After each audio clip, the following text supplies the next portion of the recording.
Welcome back, everybody. This is the last lecture of the workshop. I hope you had fun. And my last lecture for you. So, this content is exploratory. It's not normally part of the curriculum. So, this is an experimental lecture. 1 hour and a half is not enough to cover everything that there is to say about neural networks and surrogates. Either one of them. There's not enough time. So I'm going to introduce the concepts to you, try to explain why this can be useful and how you can use it to in your research. My name is Pedro Cenci Dal Castel. The workshop is being live streamed, recorded, and will be distributed. And this is Introduction to Neural Network Surrogates.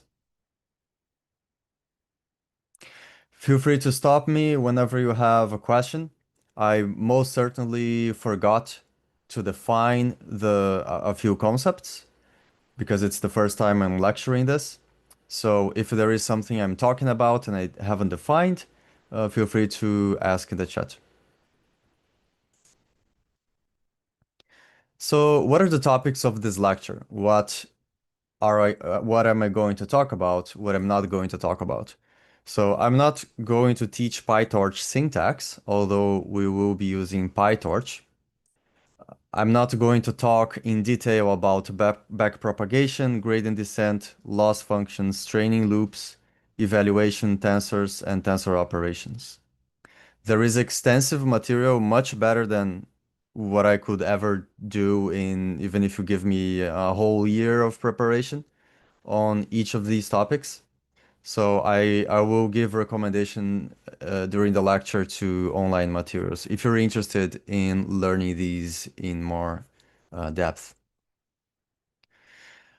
I will also not be building a surrogate from a CompuCell3D model because it makes the lecture and the exercises and the accessibility much harder because I would require everybody to have something like VS Code, Python API, and install PyTorch, and that can create conflicts with the Python version of CC3D. Usually PyTorch uses the latest Python version because of performance issues. So the community is very engaged in maintaining it, always the latest version, which is not true for CompuCell3D. So there are possible conflicts that can arise there. So I will be using Tellurium models, ODE models, which are simpler and also are much faster.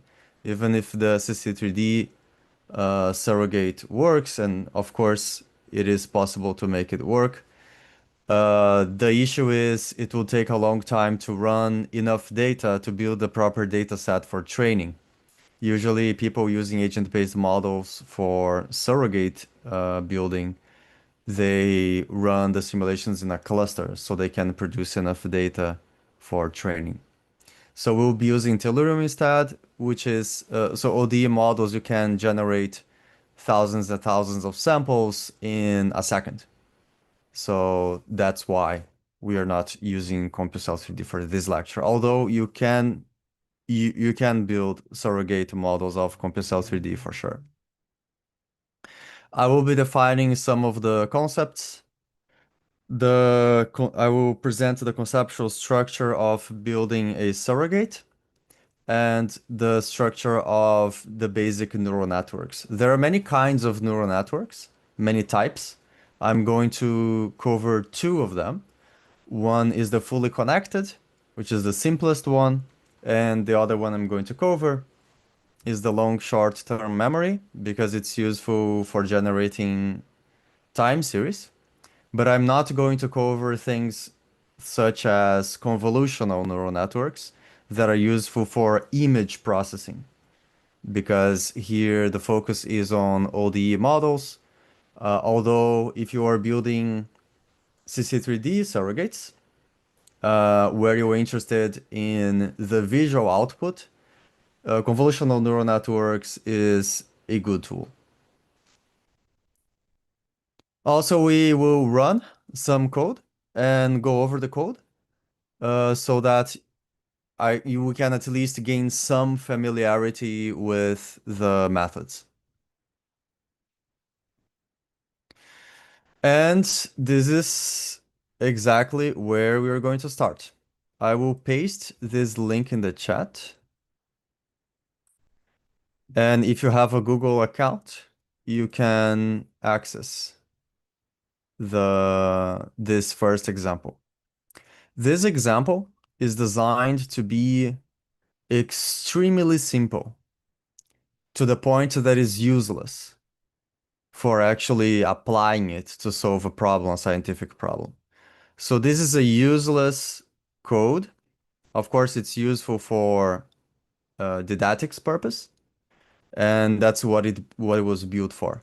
So it's the simplest possible example. The data sets are extremely short and they are visual. You can see what they are.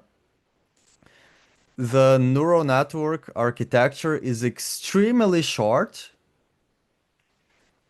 and the training loop is extremely simple. This is like the shortest you could possibly, the shortest possible example of PyTorch neural network with having a data set, having an architecture explicit, and having an explicit training loop. So make sure you can access the code in Colab. You don't need to install anything, by the way. Colab is free to use, and it already has PyTorch available. So make sure you can access this code and run. You can hit run all or click Shift Enter and um, run cell by cell.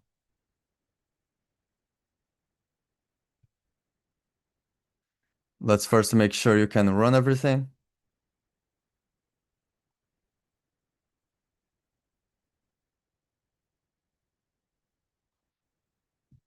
And after that, I'll start explaining what this is doing. Are you guys able to run? Working, okay. Yes. Okay, it's running.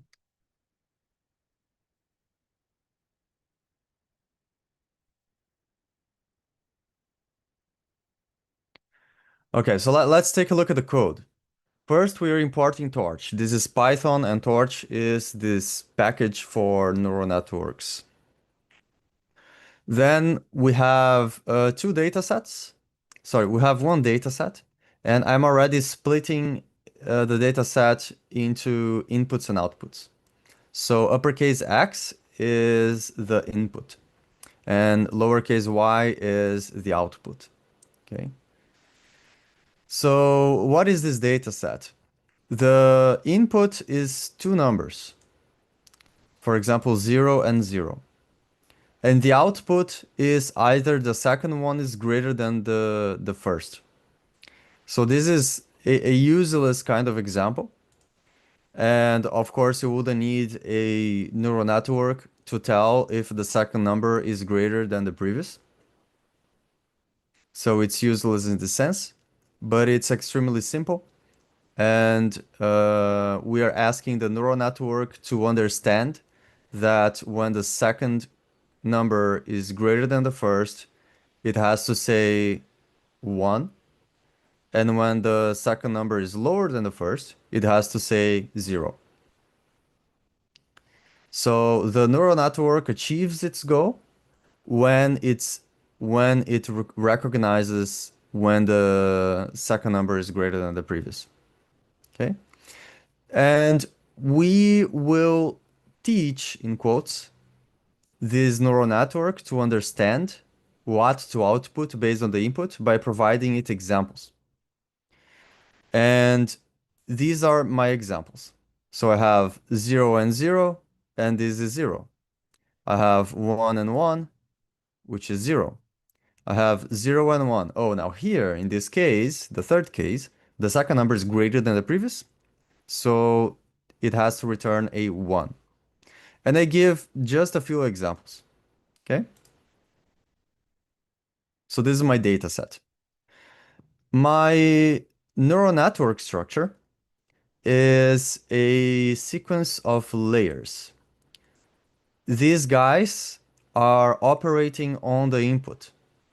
This is a linear layer with two inputs because I have two inputs, two numbers as an input, and it returns one output, which is the output here, one number as the output. So I do this operation, which basically converts two inputs into one output. And then I use another transformation on this data called sigmoid. The sigmoid is going to transform the data from infinity to infinity to zero to between 0 and 1. This is what the sigmoid does. Because my output is constrained between it's either 0 and 1, it's useful to use the sigmoid. I don't, it doesn't need to be sigmoid. It could be if it's below 0, return a 0. If it's above 0, return a 1. But usually for categorical neural networks, people use sigmoids. Then in the next cell, I have a definition of a loss function, the type of the loss function. Here, the loss function is a mean square error. So the mean square error is going to compute the difference between the neural network guess and the actual value that I provide in my data set. So if my neural network says, oh, this should be 2, it's going to do like 2 minus the actual, for example, 2 minus 0 or 2 minus 1, if this is the output. Square that, and that's your mean square error.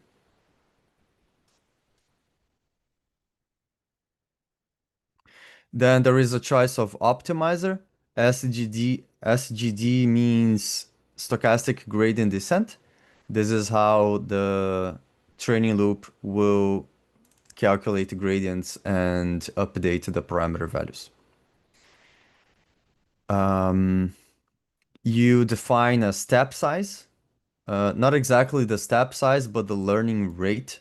The learning rate defines how quickly the parameters change in each step of training. Then we have a training loop. The training loop basically visits the data set over and over again. In this case, it's 1,000 times. So it's repeating 1,000 times these input to output and compare. Inside each of these iterations, we have first we zero the gradients because if you don't zero the gradients, the gradient accumulates.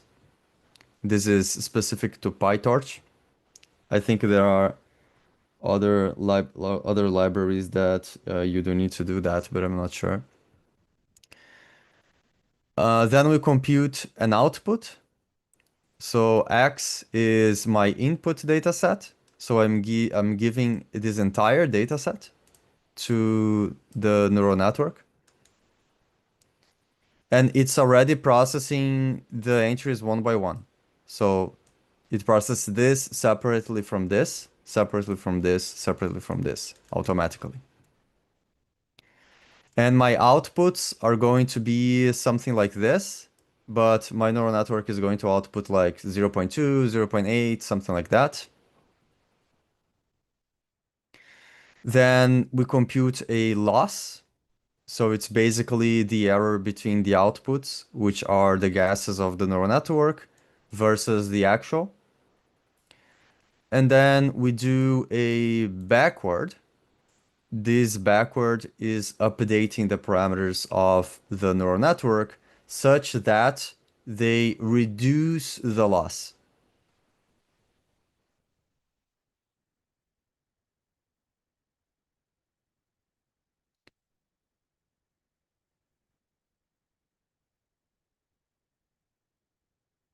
And so backwards does the back propagation calculation, which is calculating the gradients for all the parameters of all layers.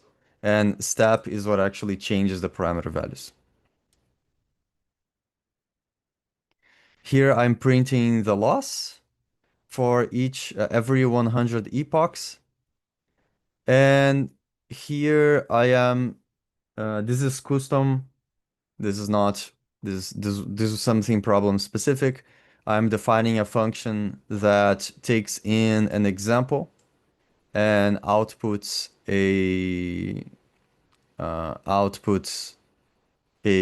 1 or 0. And then I have a few examples here. For example, I use predict. I'm calling this function for 0, comma 0. So it has to return a false statement, which it does. Then for 1 and 1, it returns a false, which is correct. For 1 and 0, it returns a false, which is correct. For 0.9, 0.9, it also returns a false, which is correct. And this is interesting because this 0.9, 0.9 was not in the initial data set. So it's extrapolating what it understands, basically. If I give it 0.1, 0.1, it returns a false. If I give it 0 and 1, it returns a true. If I give it 0 and 0.5, it gives a true. I think this was not in the data set. Oh, it was 0 and 0.5. 0 and 0.9 was not, and it returns a true. 0.5 and 0.9 was not, and it returns a true, which is correct. And this is an example where it fails. If I give it 0.5 and 0.6, it returns a false. This is not correct. So it's failing at guessing this specific case.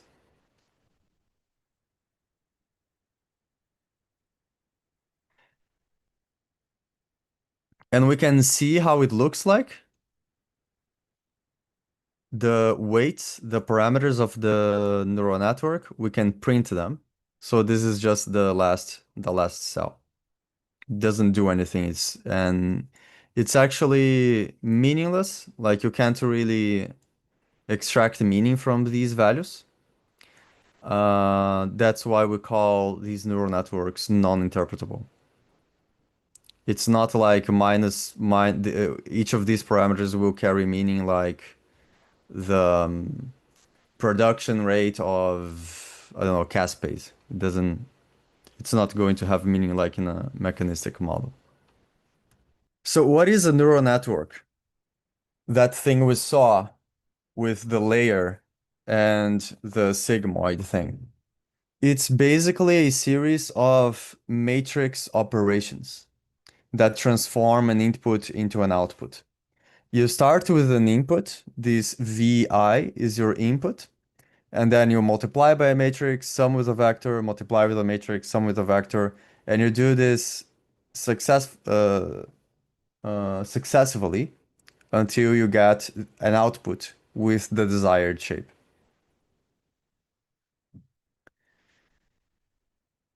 In this case here, if Vi is a vector, M1 is a matrix, and B1 is a vector, and then M2 is a matrix, B2 is a vector. The operation, for example, you take the input and you multiply it by a matrix and sum with a vector. This is what we call a transformation or a layer.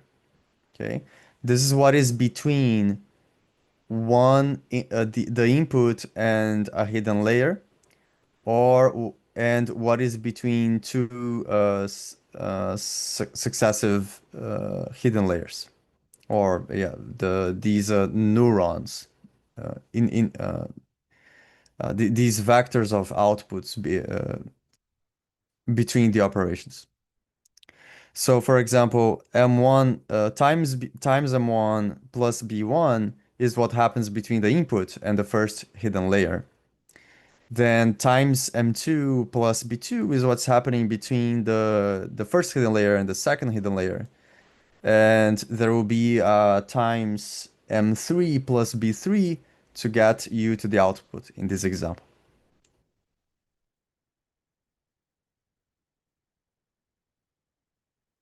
If you want to understand how this works in more detail, and also learning about backpropagation, gradient descent, and other concepts, I highly, highly recommend the 3 Blue, 1 Brown series on deep learning.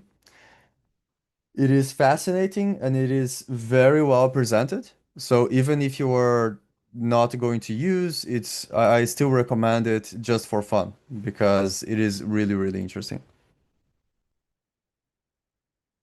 And he has another series on LLMs, large language models, which are the models used by, for example, ChatGPT and Claude to produce, to go from a prompt to an output that a human can understand.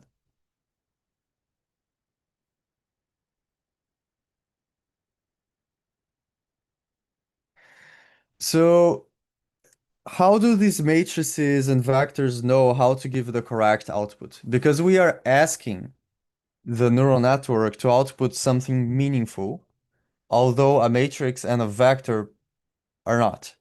They are just parameters. We are arbitrarily layering them in with an arbitrary size, an arbitrary number of layers. So how does it know how to give the correct output? And the answer is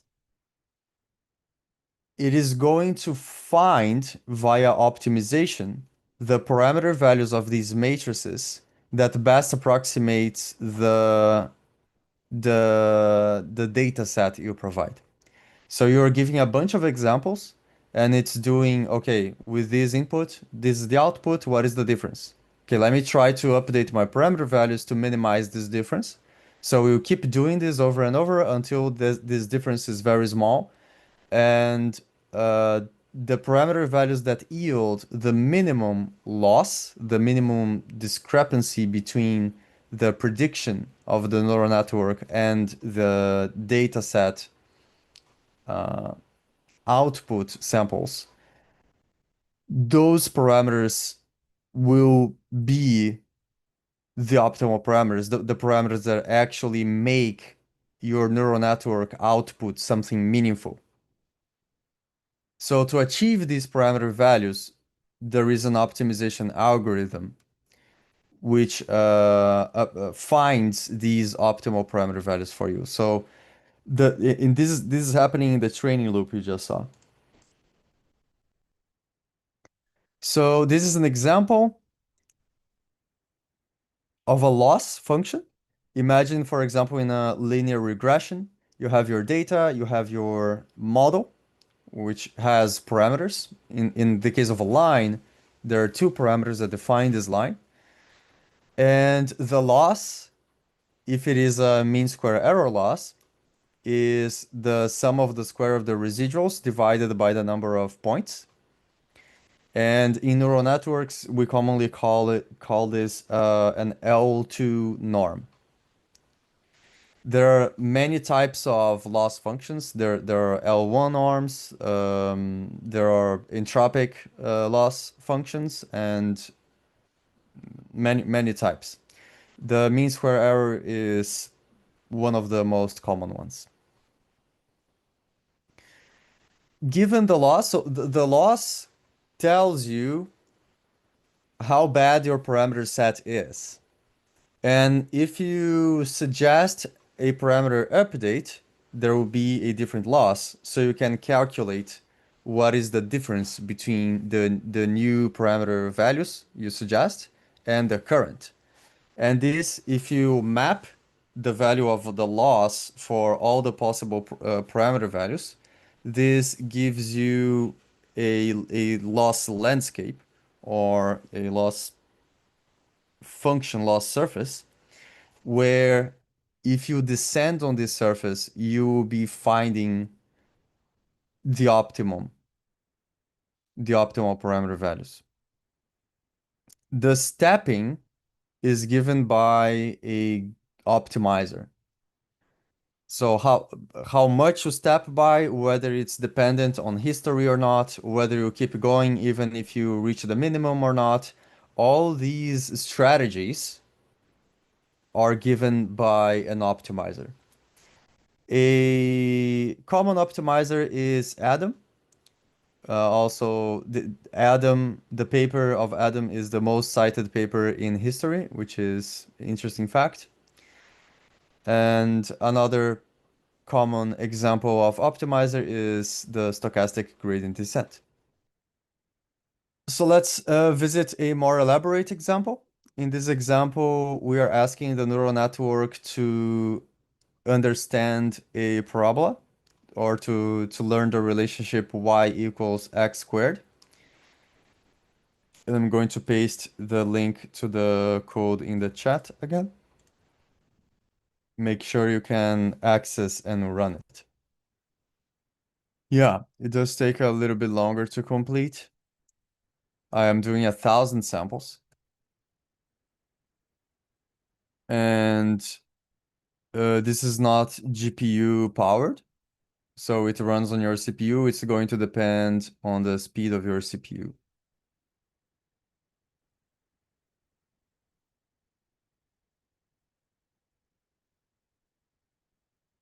So this is how fast mine runs.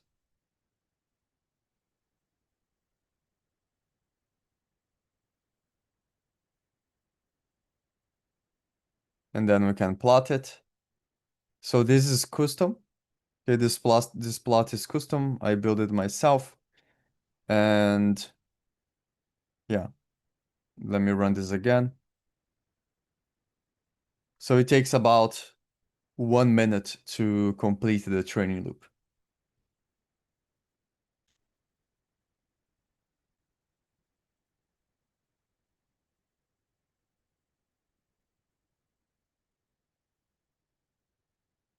All right, so uh if that's running for you, I'm going to go through the code before we do the exercise. So what is happening here? First, I am generating my data set using this model. Okay, so my model is the y equals x squared. This is a simple mathematical function, but you can easily substitute it with a actual model.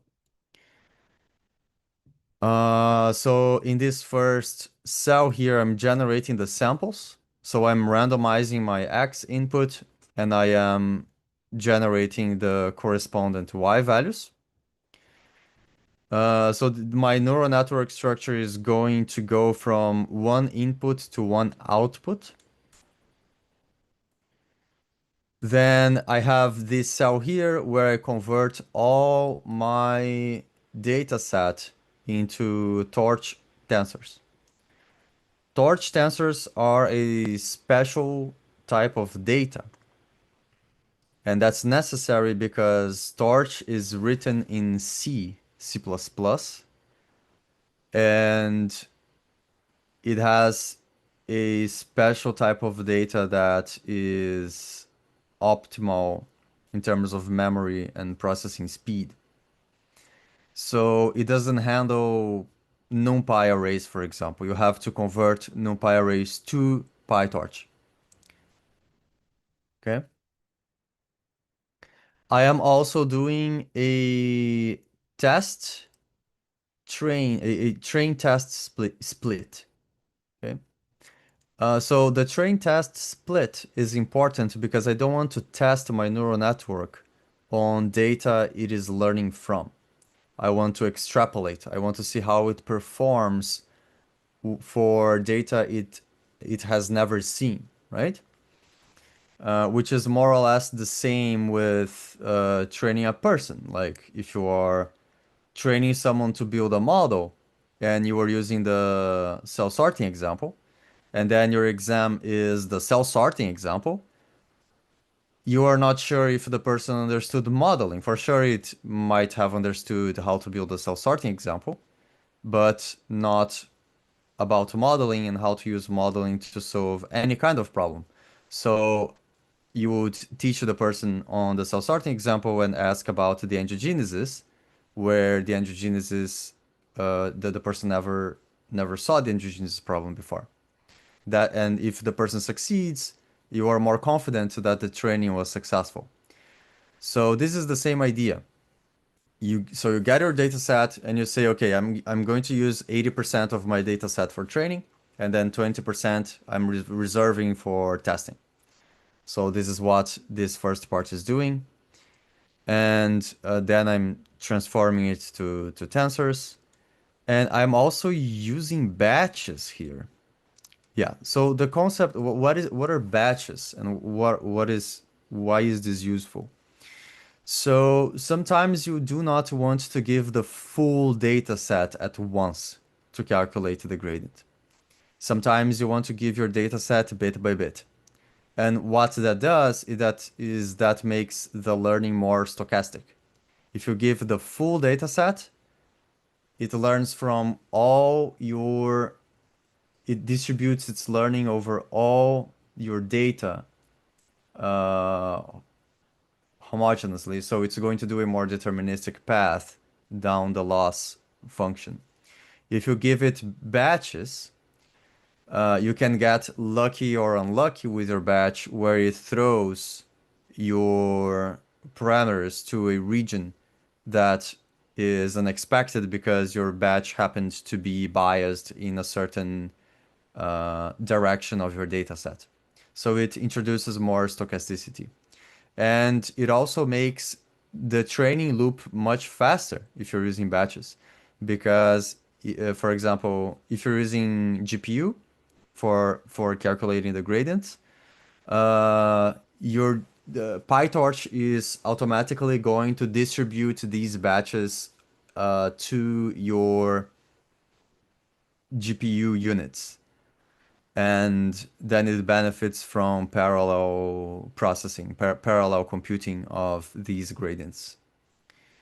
So using batches increases performance and increases stochasticity in the training loop.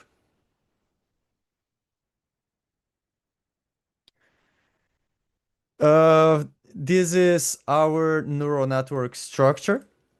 So different, this is a little bit different from previously. Here we are defining a class, and it is a fully connected network, which means it's a matrix operation time plus a vector, and then you apply this transformation over and over again.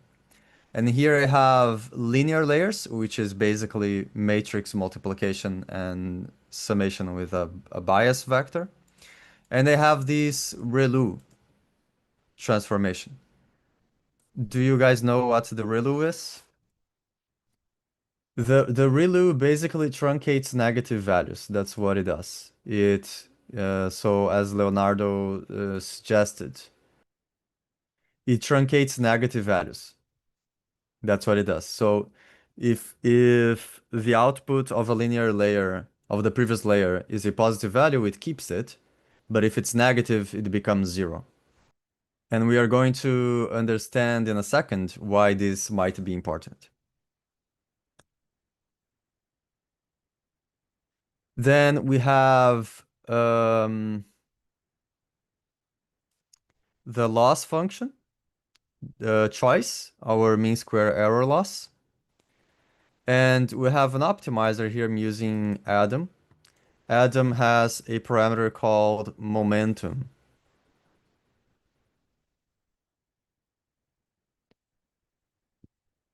Params. LR, beta, EPS, uh, arguments, params, learning rate. Huh, okay. I thought I was able to set the momentum parameter. Adam means Ada, which is adaptive, means adaptive, just adaptive, adaptive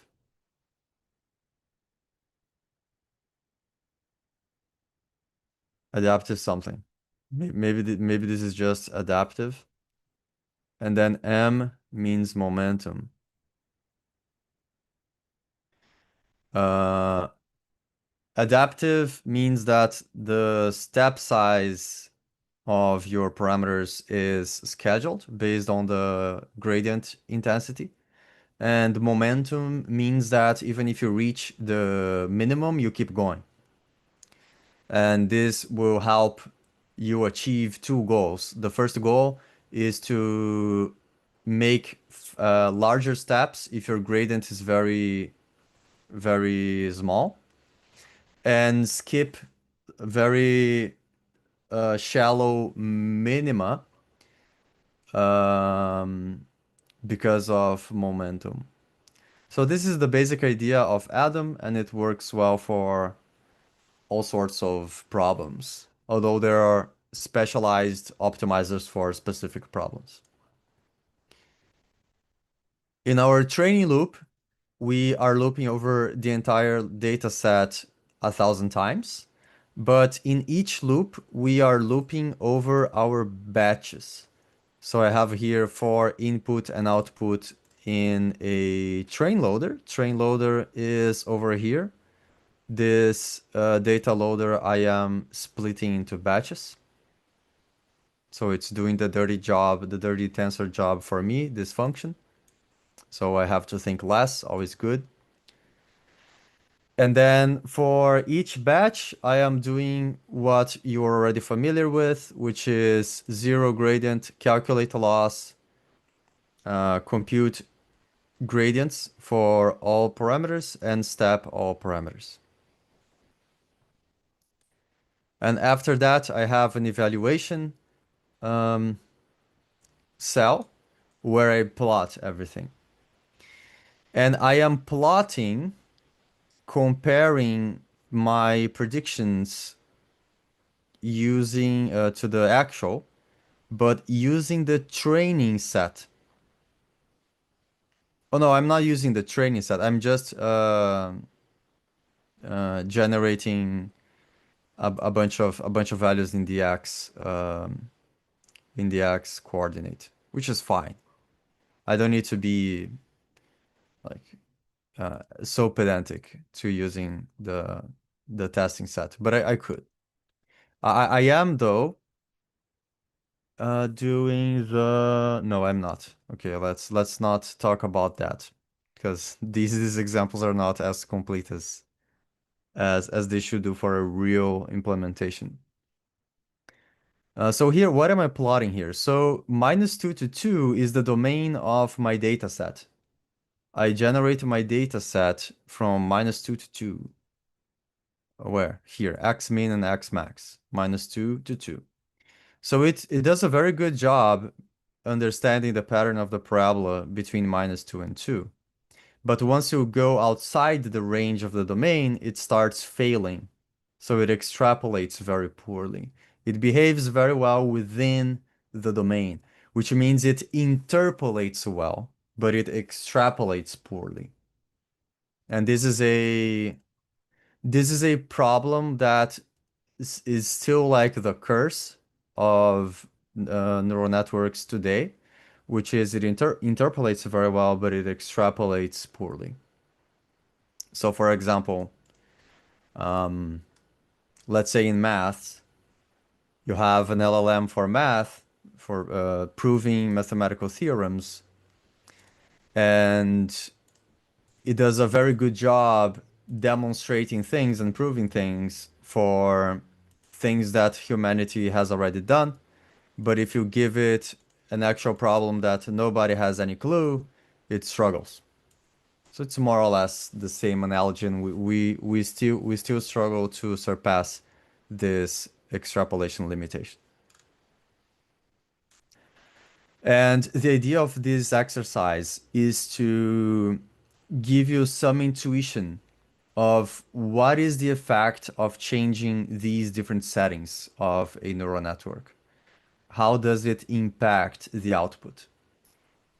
Okay. So I am going to do one example. I am going to reduce the size of the hidden layers.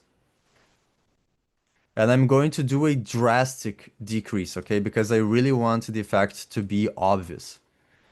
So how do I do this? The size of a hidden layer is this h parameter, okay? The h parameter is the size of these hidden layers. And it's an input of the init of this class.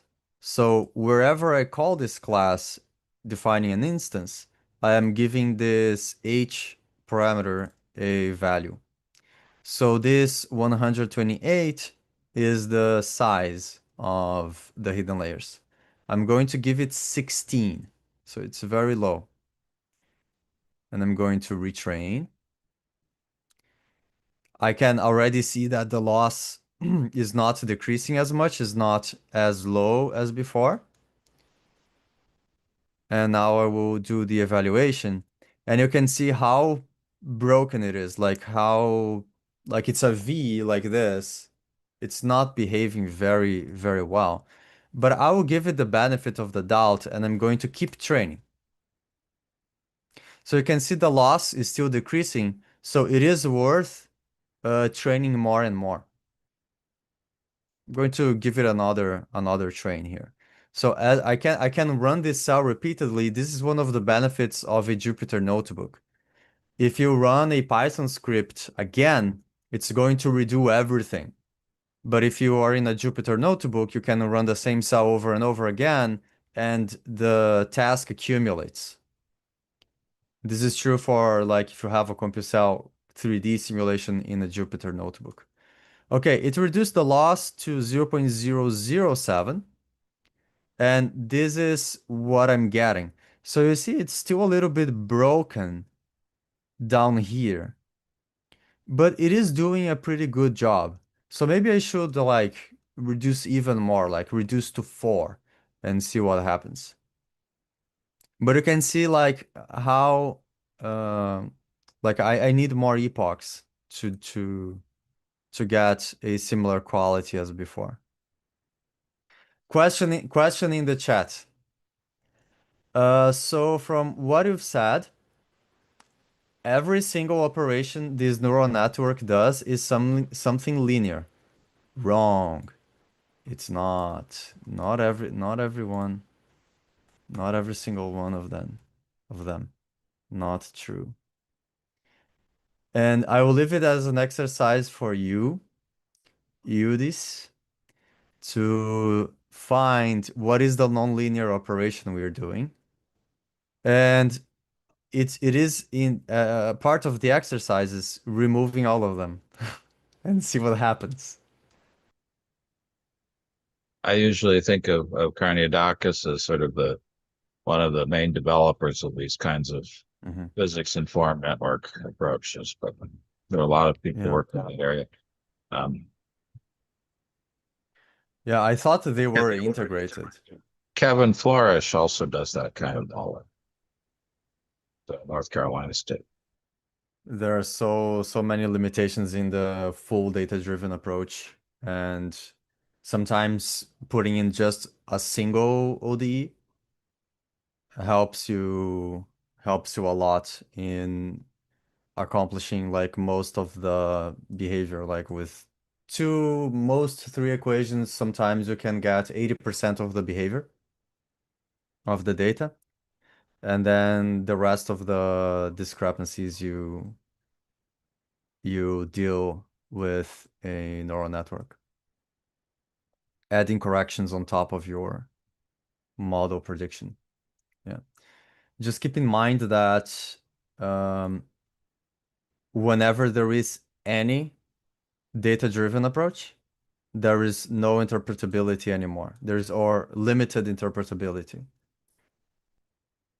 So this is a compromise. Okay, we'll talk more about that in a minute. All right. So what happened when you changed the number of hidden layers? What did you see? Let's take a look at it. So changing the number of hidden layers. Let me come back here. And I'll do that by removing this one here in between.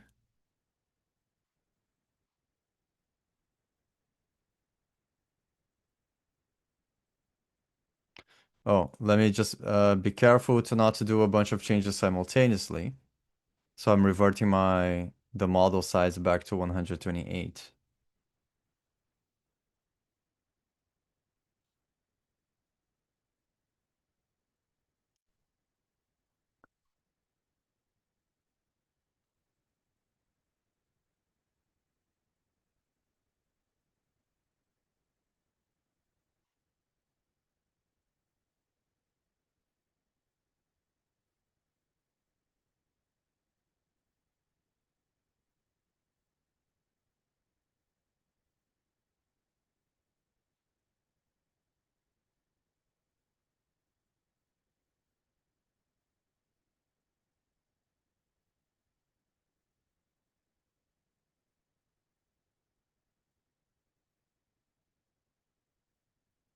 And it runs a little bit worse for the same number of epochs.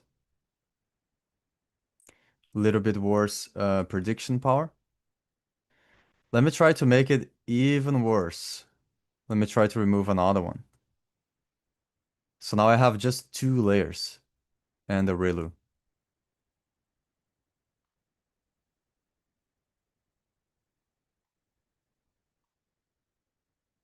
It really struggled. So it's a worse output overall. Let me train for more 1,000 more epochs. See what happens. See if we can get a good result. Yeah, the loss seems quite stable now. So this is more or less the best it can get with just two layers.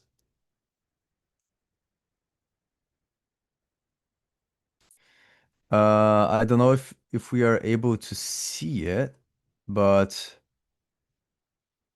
there are corners to it. There is a corner here, a corner here, a corner here. So it's not a very smooth, it's not a very smooth curve. What happens when you remove the ReLUs? So remove here and remove here. Now I have three linear layers. Oh, the loss stabilized very quickly. This is a problem usually. We are not seeing the loss decreasing smoothly. And we get something very, very linear and terrible. Okay, so if you just have linear layers, you are going to get a linear result. Now the ReLU truncates all the negative values, so that's and does not truncate the positives, and that's a nonlinear operation. So if you have the ReLUs, you are able to shape the curve like something that is not linear, like a parabola.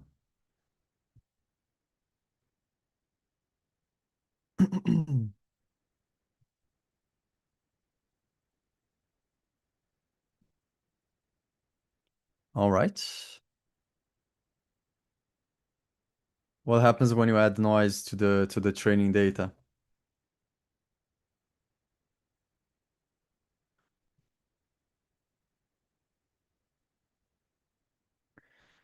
Question, how do you interpret intermediary outputs? You don't. You do not interpret them. One of the 128 by 1 that appears at the output of a hidden layer. Do they correspond to anything mathematically? No.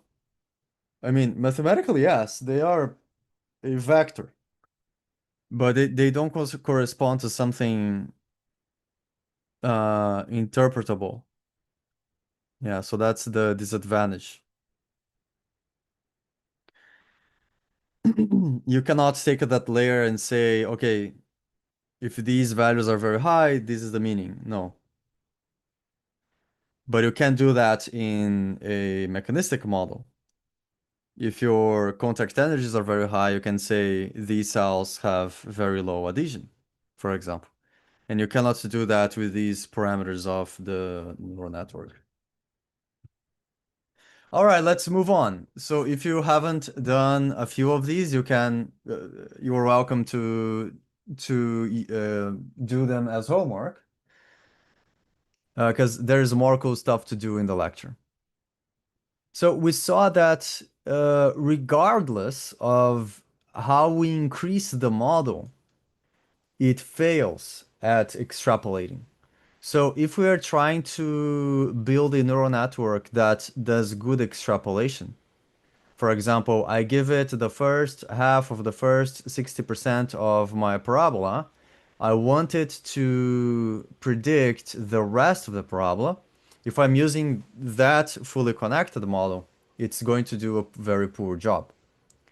But there is this other structure, this other type of layer called long short-term memory that is much more effective, much more precise at extrapolating data.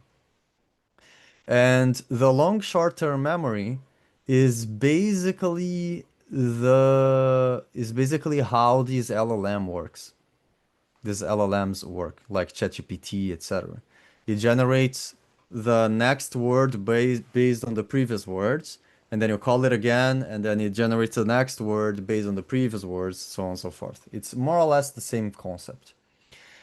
In the case of a time series, you have a list of values into the past that you feed in to the LSTM, and then it's going to predict the immediate next output. And then you can ask it to predict the next and the next and the next, giving as an input to the previous value. So it's an iterative process. And as you keep applying these LSTM recursively, it extrapolates into the future and it can do a very, very good job. We are going to use these LSTMs for, I use this LSTM in the surrogate example I'm going to show next. So this is why I'm introducing this LSTM concept. The LSTM is not the only type of recurrent unit. There are others, but the LSTM tends to be one of the most effective ones because it's very stable and it is able to understand both short-term and long-term behaviors. For example, uh, sinusoidal functions, oscillatory systems, while something like a GRU, gated recurrent unit, doesn't do a very good job at. So let's understand what a surrogate is. The surrogate means replacement, and this is really what it is. The neural network is a replacement for our mechanistic model. Why would we do this? Why would we give up on our mechanistic model for a crappy neural network?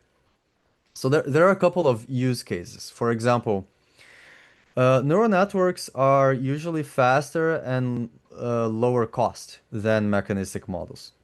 So yes, we complain about these data centers, etc., but that's just the training phase. Actually, using a neural network model is very, very cheap, much cheaper than a mechanistic model. And this plays a critical role, for example, when you are deploying your model in a sensor or in a control chip. For example, in you are deploying a sensor somewhere, for example, could be in medicine, there is the example of diabetes control, where you cannot run very complicated mechanistic models because the battery will consume faster. It is going to heat up, and then the patient will be carrying a computer heating up on the waist, etc. Sometimes it's much better just to do to have a neural network. Sometimes your mechanistic model takes a long time to run. It could take, imagine if it takes one full day to run a mechanistic model. This is typical, like 1 day of simulation time. But you need to make a prediction for the next 30 minutes, like in a diabetes control model. You cannot take hours to make a prediction on the glucose of someone. You want to have like well, you want to take at most 1 minute of computation, right? Actually, a neural network surrogate, you run it in a matter of milliseconds. So, for example, in more extreme cases, like in transmission lines, where the models can be very expensive because those are PDE models, they involve many variables. Sometimes it's a complicated setup, and you want to explore different cases. Having a neural network to control a transmission line is much better because problems in a transmission line can happen in a scale of seconds, while a mechanistic model might run in a scale of minutes. So you cannot use a mechanistic model to control that. Of course, you give up on interpretability. So if you are using a neural network to make predictions on a transmission line, it cannot tell you what went wrong, or it cannot tell you, like for example, in the case of a patient, like what is the direction of evolution of a certain disease. I like to, I am currently approaching the problem of diabetes control, and a neural network cannot tell you whether the number of B cells are decreasing. Whereas a mechanistic model, if you do a fit, you can infer that with some kind of confidence interval, while the neural network cannot tell any medical parameter or something. So you are giving up on that. And but something else you gain is that the neural networks, they do not depend on the mechanistic hypothesis, while the mechanistic models do. So if you lack a lot of information but you have a lot of data, sometimes the neural networks are preferable uh, rather than the mechanistic model to make predictions, okay? Not to understand the system. If you want to understand the system, neural networks won't do much for you. Also, the neural networks are flexible. Sometimes the mechanistic models, they are more rigid because they depend on these mechanistic hypotheses. So if you give them data that do not correspond to those mechanistic hypotheses, you have to build another model with different mechanistic hypotheses. Whereas the neural network can take in those data as well. Like it processes any kind of data. So you keep feeding it can predict a wider range of cases, while the mechanistic model, if you wanted to predict a wider and wider range of cases and situations, the mechanistic model itself becomes more and more complicated and takes longer to run, and it's harder to parameterize, etc. So how do you build a surrogate? First, you take your mechanistic model and you generate a ton of results. So you do parameter sampling. For example, oh, I think it's reasonable that this parameter goes from this value to this value, and you do this for every parameter. Some parameters you might want to fix, and then you run many samples of your mechanistic model, generate the results, and then you're going to, from the results, you're going to generate a data set. Building a data set is sometimes the hardest part. It involves filtering the data set, applying transformations to the data, splitting your data into input and output, and splitting the data into training and testing sets. Once you have your data set defined, then you do the training. Of course, you have to define the architecture of the neural network. It's not simply, okay, now let me train this random architecture I found online. The architecture is very specific to the problem and very specific to the data set. And sometimes for a given architecture, you have to build your data set differently. So this can become a nightmare very quickly. And it's very experimental, very hands-on, a little bit like baking. Like imagine you are baking a recipe that nobody knows. Like you imagine a recipe and now you have to bake it. It's more or less, it feels a little bit like that. Like everything can go wrong. You don't know the amounts, like what is the size of my layers, how many layers do I use, what types of layers, do I have enough data set for this or not? So yeah, it can feel a little bit about like baking a recipe that nobody understands and it doesn't exist yet. After the training, you obtain your neural network, and then you can use your neural network just like you would use your mechanistic model. You provide it an input and it gives you an output. And these inputs and outputs, they don't need to be necessarily the parameters of the model and the outcomes of the model. They could be the other way around. They could be inputting the results of the model and outputting the parameters, which is often the problem we are trying to solve when we are doing parameter estimation from um, experimental data. Okay, so these are some examples.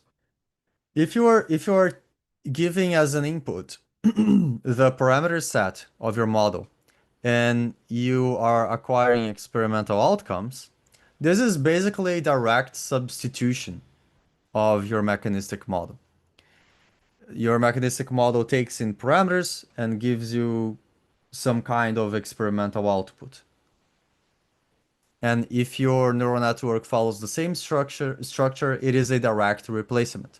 But you could do other things. For example, you could take in the experimental outcomes and spit out the parameter set. You could give in an experimental scenario and it could output a perturbation type or a perturbation parameter that achieves a certain goal in the system given this experimental scenario. You could also provide, for example, the past time series of the system and make it predict the future time series of the system. Here are a couple of examples. Where would a direct substitution would be interesting? In a real life example, these aerodynamic simulators are a good one. So these take a lot of time to run, like months. So when you build a surrogate, using the surrogate instead is more cost effective if the surrogate is well trained, of course. The model equivalent finder is when you go from the outcomes of the model and you are trying to find the corresponding parameter set, the parameters that you would use in your model to obtain the outcomes that match the experimental. And you could do that to do calibration. Calibration can be very complicated in real life, like using Bayesian inference and using optimizers. But you could build a surrogate model, the inverse surrogate, and go from the observed data and to retrieve the model parameters. Where would a perturbation strategy finder be useful? So you give in a scenario and it outputs a strategy, like a perturbation strategy. What do you have to do? Let's say cancer, right? Or a tumor. You have a situation like it's a certain size, it's a certain age, certain cell type, and with the model, you would have to run it a bunch of times for many different perturbation types. But with a surrogate, it could directly output the best perturbation strategy. Yes, there is a CompuCell example of this somewhere that has uploaded code. Yes, we have TN TN's paper. James, could you link that in the chat, please? TN's work. Glad to do it. It uses convolutional networks to output images and read images um, of the model and potentially experimental images. And finally, the forecast model. So you start with a sequence and you have a sequence as an input and another sequence as the output. This is, for example, what they use in glucose control, glucose monitoring. You have the past 30 minutes of glucose levels and you're predicting the next 30 minutes or something like that. So these are some examples. There are many others, but these are some examples of where surrogates could be useful. And to finalize, I have this more elaborate example. So I'm going to paste this link in the chat for you, where this is an actual surrogate, okay? And I'm going to take 5 more minutes of your time after the end time of the lecture, so we can explore a little bit more what this is doing, okay? So, oh wait, did I mess up? I think I messed up. This is the correct link. Yeah, I just gave you the wrong link. This is the correct link. So what am I doing in this example? I use an epidemics model and the SIR model susceptible, infected, removed to generate pairs of model parameters and trajectory. And my neural network has to recover the trajectory based on the parameters. So the parameters are the input, and the trajectories of the infected population are the output. So this is a direct substitution, a direct model substitution. I'm using the neural network to replace the mechanistic model directly. And I am using an LSTM because I'm generating a trajectory and it extrapolates very well. The input is a series of parameters and initial conditions. So it's a fully connected network and then an LSTM.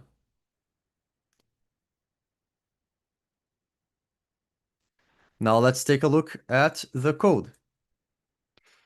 The first cell, you run it and it takes a while and it crashes. Just ignore everything.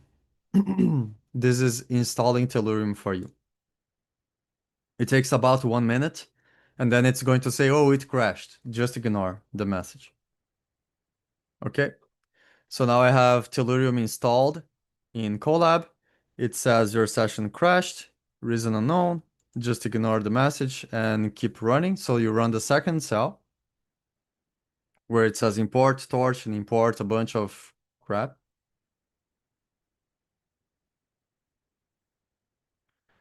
And in this, finally, I'm using GPU. So if you have GPU in your computer, you can go to runtime, change runtime type, and select a GPU you have. So I have this T4 GPU enabled, and you hit save. Then if you run this cell, it's going to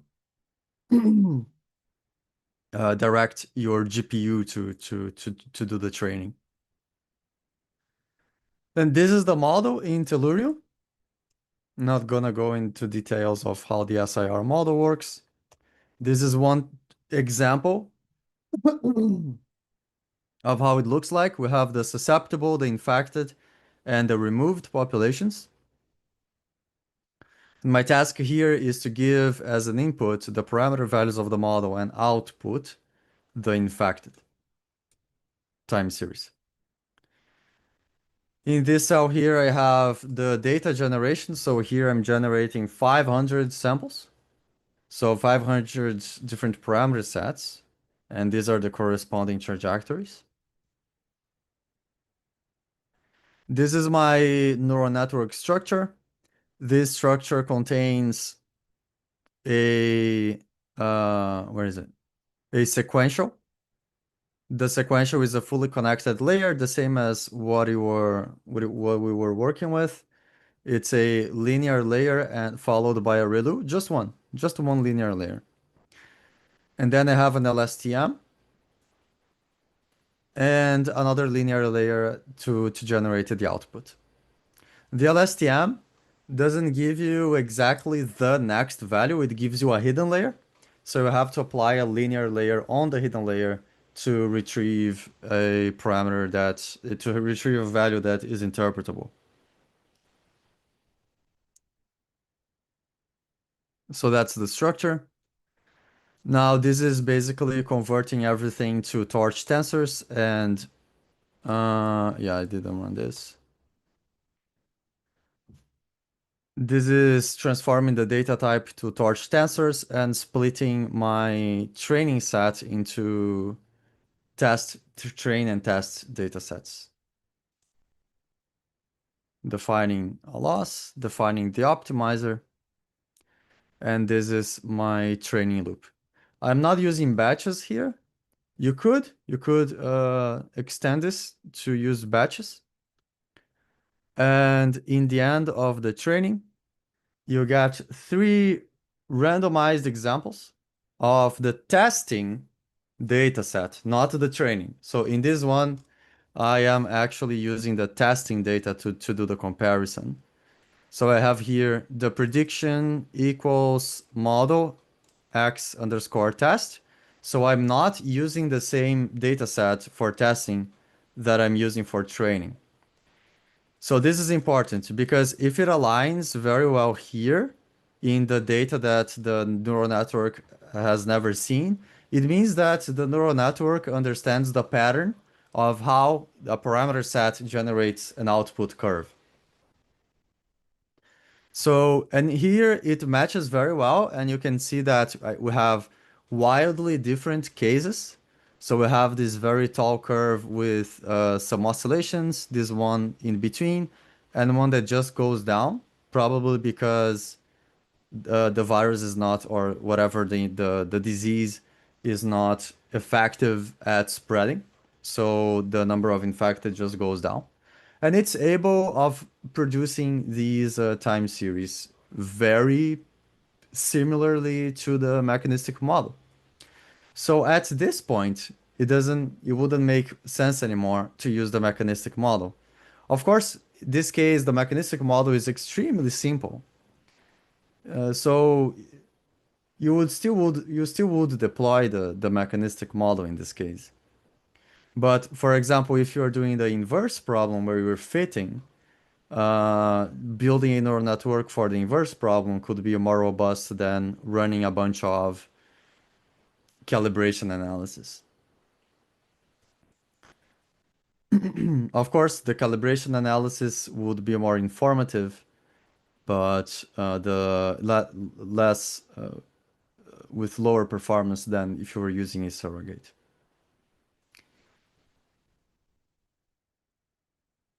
So if you are interested in using this, feel free.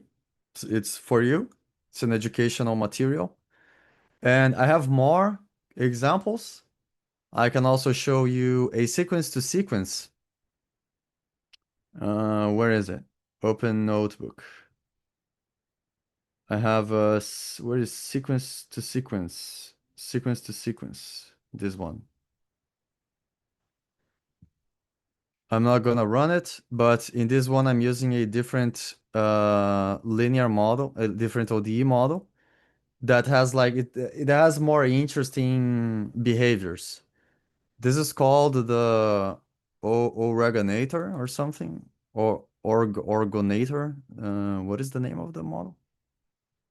I don't write it. Or oreganator? Oreganator.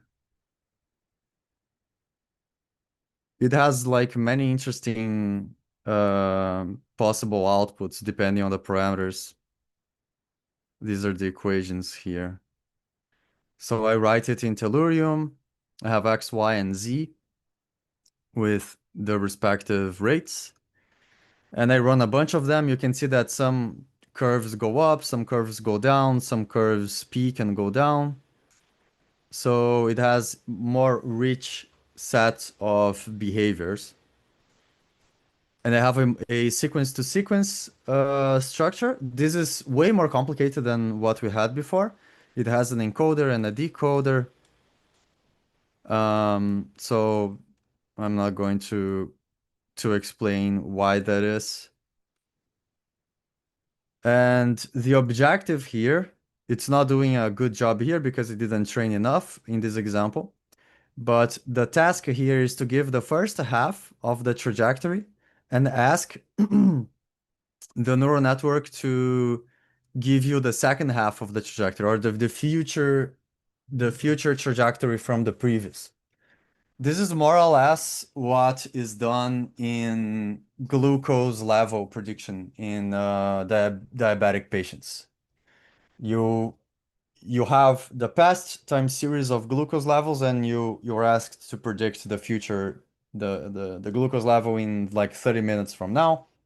And then from this prediction, you get a risk factor and you determine the amount of insulin you inject into the patient based on this.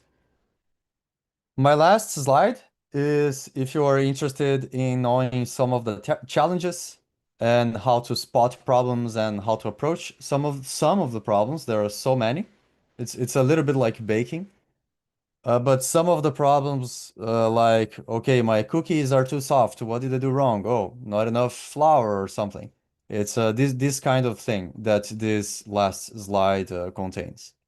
I know it's a big challenge to introduce this type of material in 1 hour and a half. So I thank you again for the patience and the understanding.